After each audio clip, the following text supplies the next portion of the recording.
O candidato vai ser quem o Alexandre de Moraes quiser. Se o Alexandre de Moraes quiser que seja o Tarcísio, será o Tarcísio. Se o Alexandre de Moraes mudar de ideia e não quiser mais que seja o Tarcísio, será outro. E assim é em uma ditadura. Paulo, eu queria entrar num ponto aqui com você do Eduardo Bolsonaro.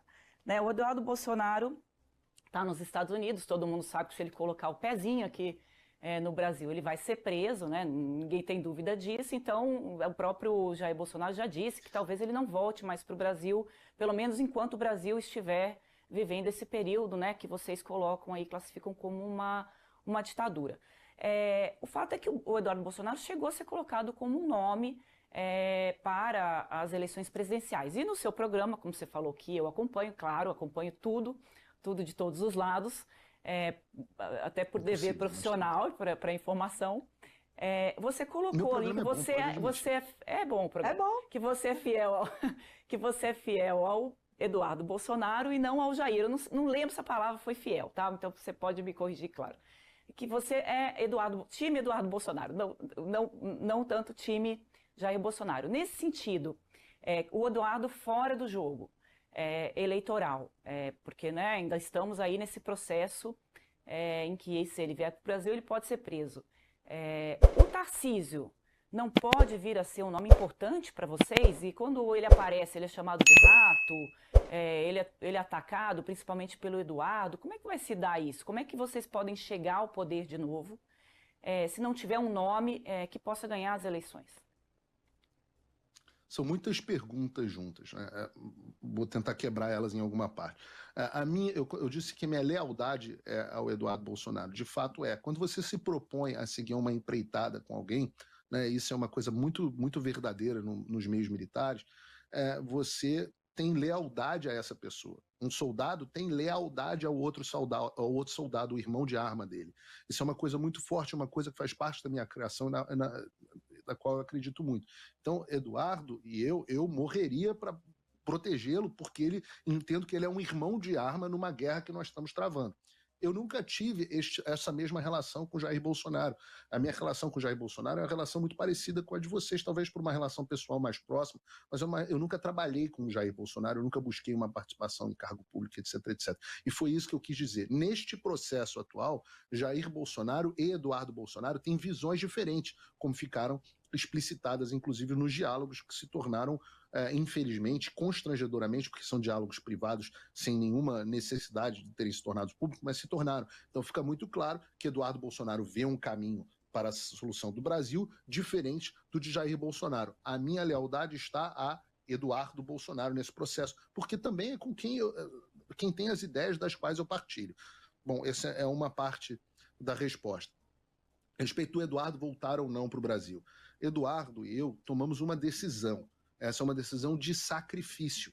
A decisão de sacrifício porque nós não sabemos qual vai ser o resultado final. Mas nós estivemos dispostos a sacrificar a possibilidade de voltar à própria pátria em defesa da liberdade dos brasileiros. A imprensa não acreditou nisso, mas o Eduardo, quando veio para cá, veio disposto a nunca mais voltar se assim for necessário, mas brigar para que possa voltar, para que ele possa voltar, para que eu possa retornar ao Brasil quando eu quiser, para que ele possa... E o caminho para isso passa, inclusive, pela anistia. Se houver anistia, Eduardo Bolsonaro é hoje o melhor candidato e o melhor futuro presidente da República do Brasil. Se não houver anistia, aí é um outro problema, porque aí nós entramos numa divergência. A sua pergunta foi muito oportuna. Vocês têm que ter um candidato para as eleições de 2026 que seja viável. Ora, eu não acredito em eleições em 2026, como eu não acredito que o Brasil teve eleições livres em 2022.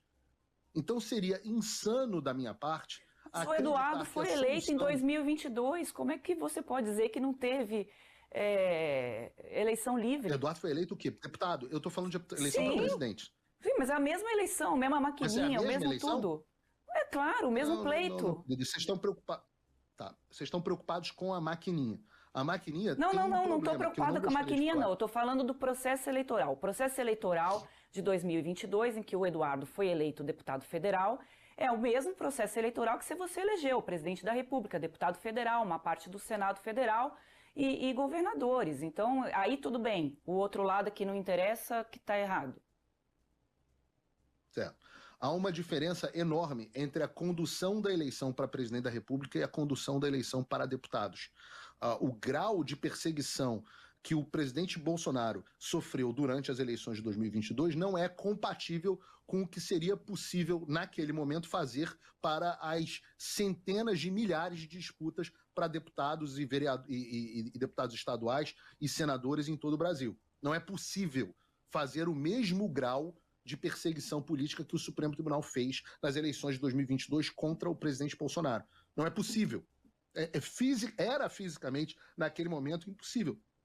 Talvez em 2026, agora que o poder está mais consolidado na mão do Supremo Tribunal Federal, talvez eles tenham mais instrumentos. Ainda assim, vocês têm ideia de quantos deputados da oposição estão debaixo de algum tipo de júdice das suas candidaturas?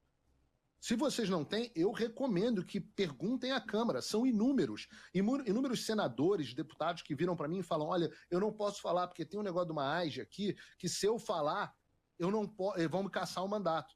Ora, perguntem ao Deltan Dallagnol. Deltan Dallagnol, de quem eu fui muito crítico, hoje eu gosto muito dele. Fui muito crítico à posição dele como procurador da Lava Jato, mas eu sempre disse, minha posição era crítica ao Deltan Dallagnol, mas sempre disse: olha, o Deltan Dallagnol foi legitimamente eleito pelo povo. E cadê o mandato do Deltan Dallagnol? Então, eu não acredito, eu insisto, eu não acredito que nós tenhamos, de fato, eleição em 2026. Ah, Paulo, mas aí se não for o Eduardo porque ele não pode voltar e não for o Jair porque ele está inelegível. Ora, se isso acontecer, nós já vivemos uma ditadura consolidada. Aí os instrumentos vão ter que ser outros.